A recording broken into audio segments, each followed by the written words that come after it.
माउसी को बेसी भल पाओ ना रेडियो बेसी भल पाओ झील को सामान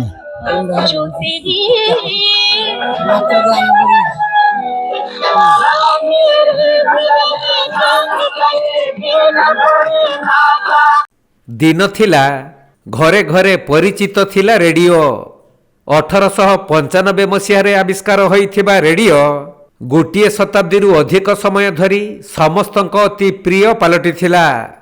हेले एबे काँ भाँ कहा घरे रेडियो देखा मिलुवा बेले एही वृद्ध दंपतिंकर अति प्रिय हेउछि रेडियो। तेणु दीर्घ वर्ष धरी एमाने रेडियो को मूक साक्षी करी रखिछंती।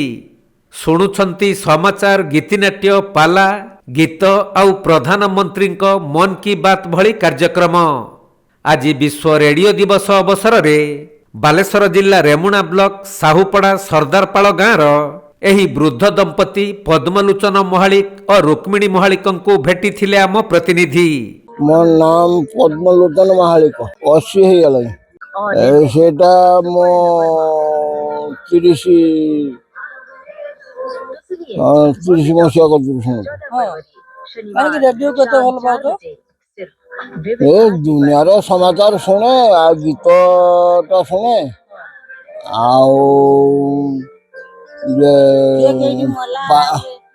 पाला गाना सुने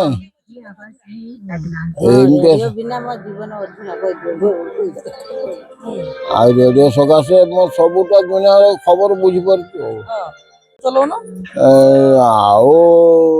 से बड़ रेडियो गोटे करती से लाइन लो बाजुला लाइन जो चल जाए से ये करी हुए सेटा को काढ़ी देगी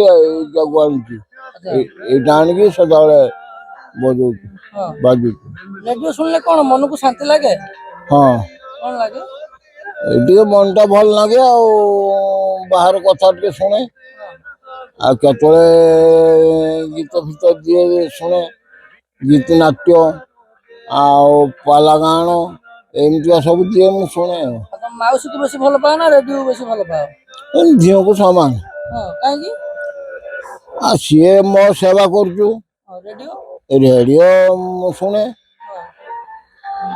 एमती रेडियो कौन सब सब गीत फित दिए हाँ। तेबे आधुनिक जुगरे अदरकारी पालटि जाइथिबा रेडियो को एही वृद्ध दंपति बहुत भल पाती। दीर्घ 50 वर्ष धरी रेडियो एमानकर मूक साक्षी पालटि थिबा बेले घर पिंडारे बसंतु कि दांडरे बुलंतु उभयंकर रेडियो पालटि थाई साथी। एमाने बयसर अपराह्न रे पहुंची थिले भी एमानक जीवन को पूरा सरल करि देइछि रेडियो। नुआनिया चाल घरे जीवन बिताउथबा एही वृद्ध मौसा मौसींकर जदि किछि संपत्ति थाए ताहा हेउछि केवल एही रेडियो। समाचार हेउ कि रामायण प्रधानमंत्री मन की बात हेउ कि कृषिवाणी गीत गीतिनाट्य कृषि कार्य संपर्क रे सूचना एही रेडियो ही अनर्गल गाई थाए वृद्ध मौसा मौसींक पाखरे। पद्मलोचन मौसांक बयस 80 वर्ष होइथिबा बेले माउसी रुक्मिणींकर 70।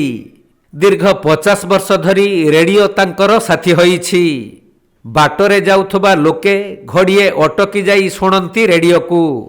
आधुनिक जुगरे लोप पाई जाउथबा एही रेडियो जे अनेकंकर आवेग सहित जड़ित ताहा एही मौसा माउसी को देखिले बेस बारी होई पडुछि। जेपरी रेडियो बिना सेमानक जीवन अधूरा। रुक्मिणी महालिक। अच्छा मौसा तुमर केते वर्ष हलानी मोर 18 वर्ष कतरु बाघर होइछि। अच्छा 70 वर्ष हलानी। अच्छा हाँ ये मौसा केते दिन हला एमती रेडियो सुनथंती सीए मु आसला बेलकू तांकर रेडियो थिला सेउट कतरु दुटा तीनटा एमती बाहांकी 4टा 5टा र पडिचंती रेडियो ताकू ही हमें अपनार को नैते मोबाइल विषय हमें जानिनी ना सबू चहला लोकसभा ये समाचार मन की बात नरेंद्र मोदी कहउछंती हमें सुनि पारछे मोहन माझी भाषण दउछंती आ द्रौपदी मुर्मू भाषण दउछंती राति 10टा रे इथर बालेश्वर आस्तिले ଆଉ ସେ ସମାଚାର ତାଙ୍କ ନ୍ୟୁଜ୍ର ଦେଲେ ସବୁ ମୁଁ ଶୁଣିଛି। ସିଏ ବି ବହୁତ ଭଲ ପାଆନ୍ତି, ଶୁଣନ୍ତି ସମାଚାର। ଆଉ ସବୁ ଗୀତ ଫିତ ଟାଇମ୍ କି ଟାଇମ୍ ଖୋଲିବେ, ଅନେଇକି ବସିଥିବେ। ଶୋଇଥିବେ ଯଦି ଟିକେ ନିଦ ଭାଙ୍ଗିଯିବ, ଦିନରେ ଏଇଠି ଶୋଇଥିବେ, 12ଟା ବେଳକୁ ରେଡ଼ିଓଟା ଶୁଣିବେ। ଚହଲା ପରେ ଫେର ସମାଚାର ଦବ, ଗୀତ ନାଟ୍ୟ ଦବ।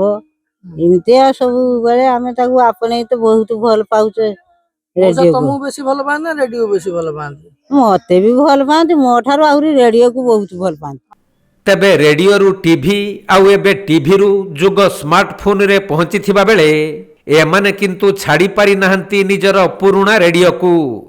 ହୁଏତ ଏମାନଙ୍କ ପିଢ଼ି ଚାଲିଗଲା ପରେ ରେଡ଼ିଓ କେବଳ ମ୍ୟୁଜିୟମରେ ଶୋଭା ପାଇବ।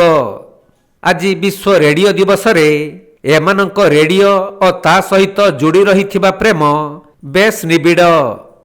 ରେଡିଓ ମୁଁ ତ ଆସିଲା ପାଖରୁ ରେଡିଓ ତାଙ୍କର ବଜୁନି, ତାଙ୍କ ଆଗରୁ ବଜେଇଲେନି ରେଡିଓ। ଆଉ ମୁଁ ତ ଆସିଲା ପାଖରୁ ଶୁଣି ଦେଖୁଛୁ ରେଡିଓ ବାଜି। କାହିଁ ସେ ରେଡିଓ କେତେ ଭଲ ପାଆନ୍ତି? ତାଙ୍କର ରେଡିଓ ତାଙ୍କର ଭଲ ଦେଖି ଆସିଛନ୍ତି, ଶୁଣି ଆସିଛନ୍ତି, ତାଙ୍କର ଭଲ ରଖିଛନ୍ତି ଆଉ। କଣ କଣ ସବୁ ରେଡିଓ ଦେଖନ୍ତି? ରେଡିଓରେ ସକାଳେ ଦିଏ ସବୁ ପୌରାଣିକ ଜିନିଷ, ମନ୍ କି ବାତ, ମୋଦିର ମନ୍ କି ବାତ, ସବୁ ବାଇବଦାର ସବୁ ଚାଷ ପାଇଁ ସବୁ କଥା ଦିଏ, ସବୁ ଶୁଣନ୍ତି। ଆଉ ଗୀତ ଭଲ ଭଲ ଦିଏ। ରବିବାର ଛୁଆ ମାନଙ୍କ ପାଇଁ ଭଲ ଭଲ ଗପ ଦିଏ, ସବୁ ଶୁଣନ୍ତି ବସେ। ତାଙ୍କ ସାଙ୍ଗରେ ଆମେ ବି ଶୁଣେ। ଆପଣ କଣ ଶୁଣନ୍ତି ରେଡିଓରେ? ଏଇ ଚାଷ ପାଇଁ ମନ୍ କି ବାତ ଆଉ ପୌରାଣିକ ସବୁ ଗପ ସବୁ ଭଲ ଲାଗେ ଦେଖତେ, ଆଉ ଶୁଣିତେ ଭଲ ଲାଗେ। ଆଜିକା ଦିନରେ ସମସ୍ତେ ମୋବାଇଲ ଧରିଲେଣି, କାହିଁକି ରେଡିଓକୁ ଏତେ ଭଲ ପାଉଛନ୍ତି? ମୋବାଇଲରେ ତ ଆଖିର ଦେଖୁଛନ୍ତି, ସେମାନେ ଆଉ ଆଙ୍କି ଦେଖାଯାଉନା, ସେମାନେ ଶୁଣି ପାରୁଛନ୍ତି। ଆଉ ଆଖି ନାଖର ଦେଖାଯାଉନି ଯେତେବେଳେ ରେଡିଓରେ ଶୁଣୁଛନ୍ତି। ବାଲେଶ୍ୱରରୁ ପ୍ରସେନଜିତ ସେଠୀଙ୍କ ସ୍ୱତନ୍ତ୍ର ରିପୋର୍ଟ, କୋଣାର୍କ ଲାଇଭ୍।